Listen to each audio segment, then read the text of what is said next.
K-팝이 유행하며 세계 최고의 아이돌 강국이 되어가는 대한민국. 이런 인기 덕에 아이돌이 행사장이나 공항에 가면 항상 그 곁을 지키는 경호원들이 있습니다. 하지만 최근 경호원 관련 다양한 사건 사고들이 잊혀질 만하면 한두 번씩 발생하고 있는데요. 오늘은 연예인들의 경호를 하며 논란이 있었던 경호원들에 대해 알아보겠습니다. 1. NCT 드림. NCT 드림은 2016년 데뷔한 SM 소속 7인조 다국적 보이 그룹으로 NCT의 서브 그룹 중 두 번째로 데뷔했습니다. 캐나다, 중국, 한국 국적의 총 7명 멤버로 구성되어 있으며 10대로 구성되어 있던 멤버들이 20대가 되면 해체할 예정이었으나 인기가 많아 멤버들이 20대가 되었음에도 현재 유닛을 유지 중입니다. 많은 인기 때문에 공항 입출국 시 수많은 팬들이 따라붙게 되는데요. 사건은 23년 2월 발생했습니다. 드림이더스 소속 경호원이 NCT 드림의 경호를 맡던 중 여성 팬을 밀치며 넘어뜨려 늑골 골절 등 전치 5주의 상해를 입힌 건데요. 해당 경호원은 업무상 과실치상 혐의로 검찰에 송치되었습니다. 2. 보이넥스트도어. 23년 5월 데뷔한 코즈엔터 소속 첫 6인조 보이 그룹입니다. 개성 있는 비주얼과 탄탄한 실력으로 많은 팬들을 모으고 있는 신의 그룹인데요. 데뷔한 지 채 1년이 되지 않은 23년 12월 중국 칭다오 공항에서 보이넥스트도어의 경호 업무를 수행하던 경호원이 함께 공항을 빠져나가던 도중 카메라를 들고 있던 여성 팬을 향해 과도한 제지를 하며 어깨를 세게 밀쳐 그대로 바닥에 넘어지는 사건이 있었습니다. 해당 사건은 SNS를 통해 순식간에 퍼져나가며 네티즌들의 공분을 샀는데요. 논란이 거세지자 코즈엔터 측은 사과문을 게시했는데요. 지난 16일 칭다오 공항에서 보이넥스트도어의 경호 업무를 수행하던 경호원의 적절하지 않은 행동으로 문제가 발생한 점에 대해 팬 여러분께 사과드린다 고 밝혔습니다. 이어 직접 피해를 입으신 분께는 별도로 사과의 말씀을 드렸으며 사후 케어를 위해 심신의 건강과 소지 물품 이상 유무 등을 여쭈고 있다. 해당 경호 인력은 향후 당사 아티스트 현장에 배치하지 않도록 조치를 취해다.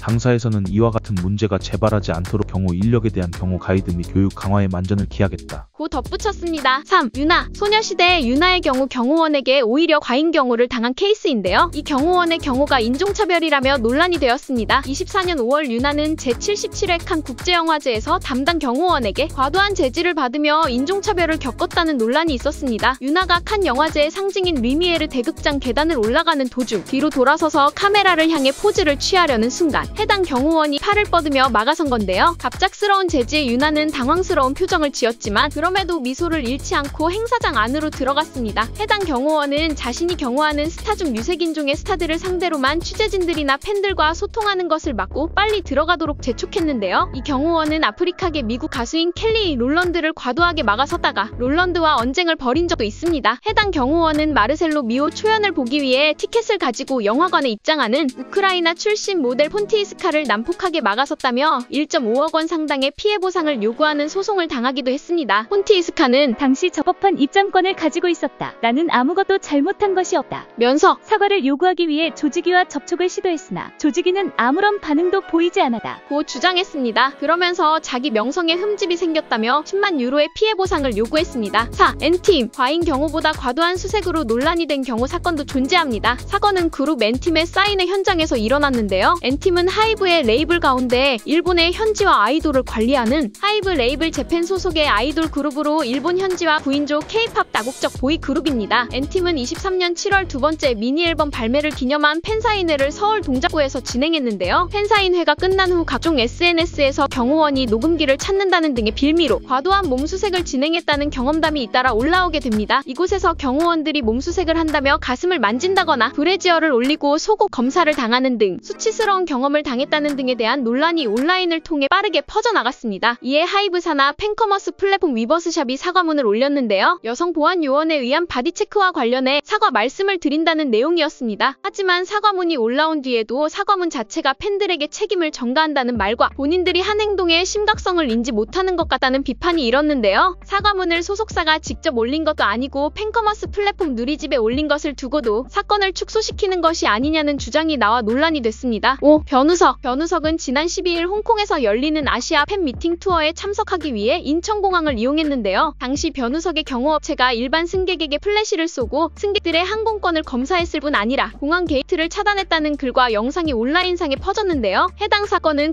국가인권위원회에 제소되기도 했습니다. 이 사건은 항공권을 검사할 권한이 없는 경호원들이 라운지 이용객들의 항공권을 검사하는 과잉 경호가 논란이 되었습니다. 이날 사설 경호업체 직원들은 무단으로 출국장 게이트를 차단했으며 변우석이 4층 대한항공 프레스티지 클래스 라운지로 입장하자 에스컬레이터 입구도 차단했습니다. 4층 라운지를 이용하려는 탑승객들이 자유롭게 진입할 수 있는 구역이지만 있었지만 경호원들은 아무런 법적 근거도 없이 통로를 막아서고 승객들의 탑승권을 검사했습니다. 경찰 불심 검문조차 경찰관 신분증을 제시하지 않고 진행하면 불법인데 이러한 사적 권력 횡포가 도를 넘는다는 지적이 나오고 있습니다. 이후 인천국제공항공사 사장이 사설경호업체가 이토록 엉뚱한 행위를 하고 과잉 대응한 경우가 없었기에 예견하기 어려웠다. 재발 방지 대책을 세우겠다고 밝혔습니다. 유크래비티 2020년에 데뷔한 스타쉽 엔터테인먼트 소속 9인조 보이그룹입니다. 스타쉽 엔터는 지난 22일 일본 공연 프로모션을 마치고 돌아오는 공항에서 경호를 맡은 경호원이 업무 수행 중 적절치 못한 행동으로 무리를 일으킨 점에 대해 피해를 입은 팬 여러분께 깊이 사과드린다는 입장문을 내보냈는데요. 지난 6월 김포공항에서 아이돌 그룹 크래비티 멤버를 촬영하던 10대 팬을 경호원이 나오라는 고함과 함께 내려친 건데요. 해당 10대 여성은 촬영하던 휴대폰이 흔들릴 정도의 큰 충격을 받았습니다. 이 경호원 남성은 다른 팬에게 막말하고 삿대질하며 휴대전화를 들고 다가가 협박을 하는 듯한 장면도 포착됩니다. 당시 상황을 10대 팬이 SNS에 게시했는데요. 김포공항 입국 당시 경호원에게 머리를 구타당했고 무시로 대응했지만 이후에도 경호원이 수차례 폭력을 가했다고 합니다. 이후에도 막말을 하고 반말을 하는 등 본인이 미성년자인데 성인 남성과 대치하게 된 상황이 무서워 자리를 피했다고 합니다. 피해 당사자인 팬은 이 사건으로 병원에서 뇌진탕 진단을 받았다고 합니다. 이 경호원은 피해 당사자의 손을 위쪽으로 올렸을 뿐 때릴 의도는 없었다고 해명한 것으로 알려졌는데요. 이에 스타쉽 엔터가 해당 경호원 사건에 대해 사과문을 올리게 된 것입니다. 오늘은 나날이 K-팝 인기가 늘어나며 그에 따라오는 과잉 경호 논란에 대해 알아보았습니다. 위험한 상황이 닥친다면 연예인의 안전을 우선시하는 게 경호 업무겠지만 한편으로 너무 과하다는 생각도 드네요. 여러분의 생각은 어떠신가요? 댓글로 남겨주세요. 구독과 좋아요 부탁드립니다. 시청해주셔서 감사합니다.